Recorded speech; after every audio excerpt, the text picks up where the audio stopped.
یہ وہی نور تھا جس نے پوری دنیا کو جہالت کی تاریکی سے نکال کر علم و ہدایت کی روشنی سے منور کر دیا۔ حضرت حلیمہ سعدیہ رضی اللہ تعالیٰ عنہا کے واقعے کو دیکھ لیجئے کہ جب آپ آقا علیہ الصلاۃ والسلام کو اپنے گھر لے کر گئیں تو آپ کا کمزور اونٹ سب سے آگے نکل گیا۔ آپ کے قبیلے کی سوکھی زمین پر ہریالی آ گئی اور آپ کی بکریاں دودھ سے بھر گئیں۔ یعنی جو بھی آقا صلی اللہ علیہ وآلہ وسلم کی ذات مبارکہ سے جڑ گیا، اللہ تبارک و تعالیٰ نے اس کی غربت کو امیری میں بدل دیا، اس کی تنگی کو وسعت میں بدل دیا اور اس کی زندگی برکتوں کا گنجینہ بن گئی۔ اسی لیے اس مبارک مہینے ربیع الاول میں نبی پاک صلی اللہ علیہ وآلہ وسلم سے محبت کا اظہار کرنا اور آپ کی تعلیمات کو اپنانا ہماری کامیابی کی سب سے بڑی ضمانت ہے۔ جب صحابہ اکرام رضی اللہ تعالیٰ عنہم اجمعین کے سامنے آقا صلی اللہ علیہ وآلہ وسلم کی ولادت کا ذکر ہوتا یا ربیع الاول کا مہینہ آتا تو وہ کثرت سے آپ صلی اللہ علیہ وآلہ وسلم پر درود پڑھتے اور اللہ کی بارگاہ میں شکرانے کے نوافل ادا کرتے تھے۔ قرآن مجید میں نماز عصر کی خصوصیت کو بیان کیا گیا ہے اور احادیث میں بھی اس کی بے شمار فضیلتیں آئی ہیں۔ لہٰذا عصر کے بعد کے وقت کو فضولیات یا موبائل فون کی بے مقصد مصروفیات میں نہ گنوائیں بلکہ ذکر الہی میں مشغول رہیں۔ اگر آپ 1 سے 3 دن مسلسل بھی نماز عصر کے بعد دل کی جمعیت کے ساتھ دعا اور تلاوت کریں گے تو انشاءاللہ آپ کے دل کو اطمینان اور رزق میں ایسی برکت محسوس ہوگی جو آپ نے پہلے کبھی نہ دیکھی ہوگی۔ اس کا طریقہ انتہائی سادہ اور آسان ہے، ہر مسلمان مرد اور عورت اسے بآسانی کر سکتا ہے تاکہ اللہ رب العزت کے فضل سے ہماری تقدیر اور حالات میں بہتری آئے۔ ربیع الاول میں بالخصوص آقا علیہ الصلاۃ والسلام کی سیرت طیبہ پر عمل کرنے اور آپ صلی اللہ علیہ وآلہ وسلم پر کثرت سے درود بھیجنے کی کوشش کرنی چاہیے تاکہ اللہ تعالی ہم پر اپنے کرم کی بارش فرمائے۔ اس لیے اس مبارک وقت کو غنیمت سمجھیں اور اس کی برکتوں سے مستفید ہوں۔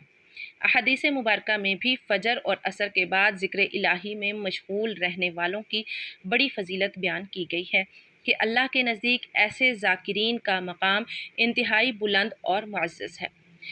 نبی کریم صلی اللہ علیہ وآلہ وسلم نے فرمایا کہ جو شخص فجر اور عصر کی نمازوں کی پابندی کرتا ہے وہ ہرگز جہنم میں داخل نہیں ہوگا۔ اور ایک اور حدیث میں آتا ہے کہ فرشتے صبح اور عصر کے وقت آپس میں ملتے ہیں۔ جب عصر کے فرشتے اوپر جاتے ہیں تو اللہ رب العزت ان سے پوچھتا ہے، حالانکہ وہ سب کچھ جانتا ہے، کہ تم نے میرے بندوں کو کس حال میں چھوڑا؟ تو فرشتے اللہ رب العزت سے عرض کرتے ہیں، اے اللہ، جب ہم گئے تب بھی وہ نماز پڑھ رہے تھے اور جب ہم واپس آئے تب بھی وہ تیری عبادت اور نماز میں مشغول تھے۔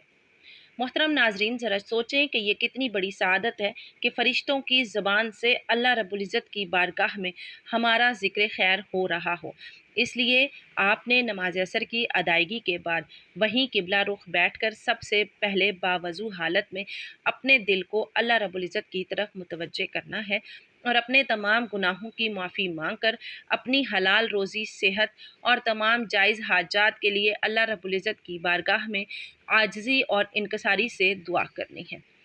کسی بھی عمل یا وظیفے کے ساتھ یہ بات ہمیشہ ذہن میں رکھیں کہ اصل عطا کرنے والی ذات صرف اور صرف اللہ تبارک و تعالیٰ کی ہے اور تمام وظائف اللہ رب العزت کو راضی کرنے کا ذریعہ اور وسیلہ ہیں۔ انسان کو چاہیے کہ وہ اپنی محنت اور کوشش کو جاری رکھے اور نتیجہ اللہ رب العزت کی ذات پر چھوڑ دے، کیونکہ اللہ تعالیٰ اپنے بندے کی نیت اور خلوص کو دیکھتا ہے۔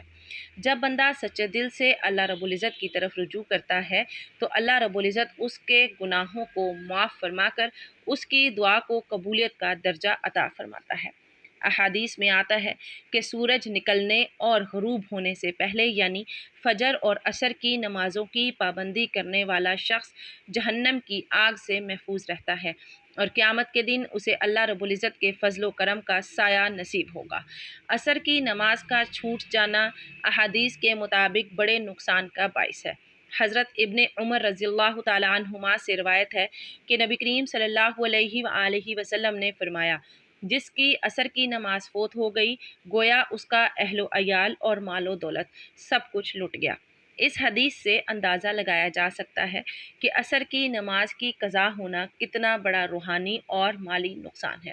اس لیے نماز کی پابندی سب سے پہلے ضروری ہے اور اس کے بعد ذکر و اذکار کا نمبر آتا ہے۔ جب آپ نماز عصر کے بعد بیٹھ کر ذکر الہی میں مصروف رہیں گے تو اللہ رب العزت کے حکم سے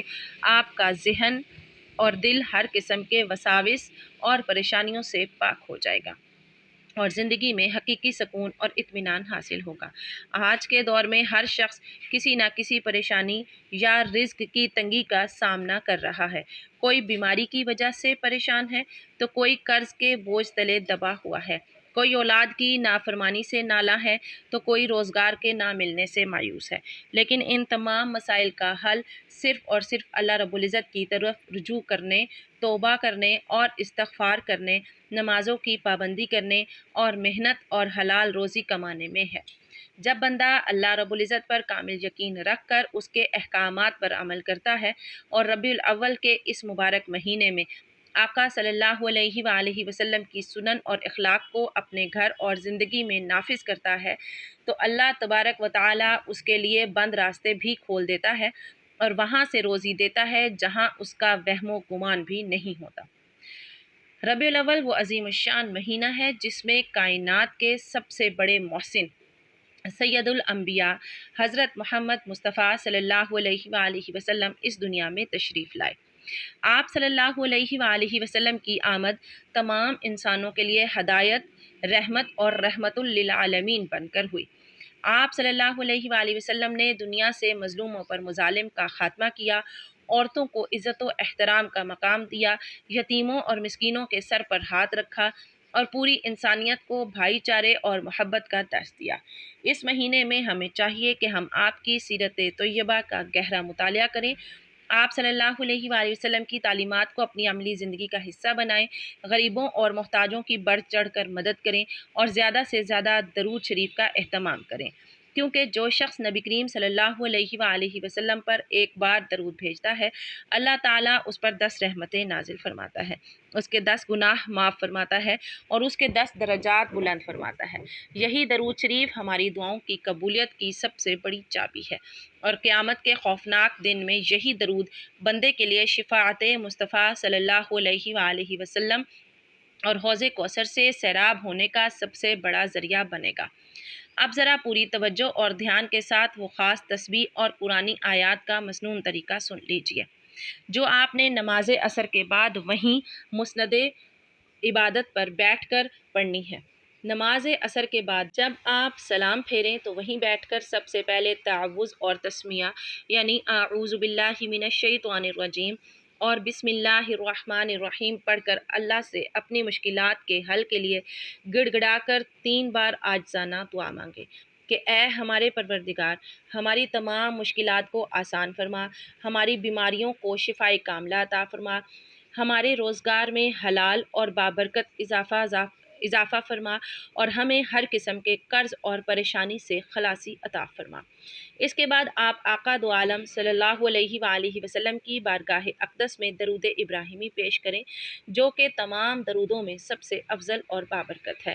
درود شریف کے بعد آپ قرآن کریم کی عظیم صورتوں اور آیات کی تلاوت کریں، جیسے پورے قرآن پاک کی سردار آیت یعنی آیت الکرسی اور اس کے ساتھ سورۃ اخلاص اور آیت صمد یعنی اللہ الصمد کی تلاوت کریں، کیونکہ قرآن مجید کا ایک ایک حرف پڑھنے پر 10 نیکیاں ملتی ہیں اور یہ کلام الہی انسان کے لیے باعث شفا اور سکون قلب ہے۔ جو لوگ آقا علیہ الصلاۃ والسلام پر درود و سلام بھیجتے ہیں اور قرآن کریم کی تلاوت کرتے ہیں اللہ تبارک و تعالیٰ ان کے مقدر کو روشن فرما دیتا ہے۔ علاوہ ازیں دعاؤں کی قبولیت کے لیے یا ربنا کا واسطہ دے کر اللہ کو پکارنا انبیاء کرام علیہ السلام کا مبارک طریقہ رہا ہے۔ قرآن مجید میں حضرت ابراہیم علیہ السلام، حضرت موسیٰ علیہ السلام اور حضرت عیسیٰ علیہ السلام کی جتنی بھی دعائیں آئی ہیں ان میں زیادہ تر یا ربنا کے الفاظ ہی استعمال ہوئے ہیں۔ اس لیے جب کوئی مشکل پیش آئے تو یا ربنا کہہ کر اللہ رب العزت سے رجوع کریں اور تلاوت اور وظیفہ مکمل کرنے کے بعد اپنے ہاتھوں پر پھونک مار کر اپنے پورے وجود پر پھیر لیں۔ جو کہ سنت نبی صلی اللہ علیہ وآلہ وسلم سے ثابت ایک مسنون عمل ہے۔ اور آخر میں بسم اللہ علی نفسی و اہلی و مالی، یعنی اللہ کے نام کے ساتھ میں اپنی جان، اپنے اہل و عیال اور اپنے مال کی حفاظت کی دعا کرتا ہوں یا دعا کرتی ہوں، پڑھ کر اللہ کے سپرد کر دیں۔ یاد رکھیں کہ اسلام میں کسی عددی پابندی کو فرض یا لازم شرط نہیں بنایا گیا، اصل چیز دل کا خلوص، پختہ نیت اور کامل یقین ہے۔ آپ جتنی بار بھی آسان لگے قرآن مجید کی تلاوت کریں، چاہے وہ سورۃ اخلاص ہو یا سورۃ کوثر ہو، بشرطے کہ تلاوت صحیح تجوید اور دھیان کے ساتھ ہو، تاکہ قرآن کریم کا احترام قائم رہے اور اس کی نورانیت ہمیں حاصل ہو سکے۔ اللہ تبارک و تعالی ہم سب کا حامی و ناصر ہو اور ہمیں ربیع الاول کے اس مقدس مہینے کی تمام برکتیں سمیٹنے اور آقا صلی اللہ علیہ وآلہ وسلم کی سچی اتباع کرنے کی توفیق عطا فرمائے، آمین۔ ناظرین محترم، ویڈیو اچھی لگی ہو تو ویڈیو کو لائک کریں، شیئر کریں اور چینل کو سبسکرائب کرنا نہ بھولیں۔ کمنٹ باکس میں اللہ تبارک و تعالی کا کوئی ایک مبارک نام یا درود شریف ضرور ٹائپ کریں۔ ملتے ہیں اگلی ویڈیو میں۔ اللہ حافظ، جزاک اللہ خیرن کثیرا۔